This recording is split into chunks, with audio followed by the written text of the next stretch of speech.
शान्तमोदकं सदा विमुक्तिसाधकं कलाधरावतं सतं विलासिलोकरक्षकम्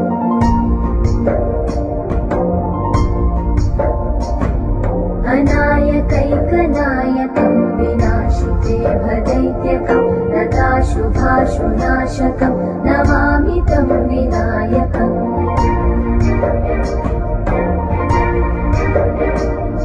न चेतनातिभीकरं नवोदितार्थभास्वरं न मत्सुरादिनिर्जरं न ताधिकापदुद्धरम्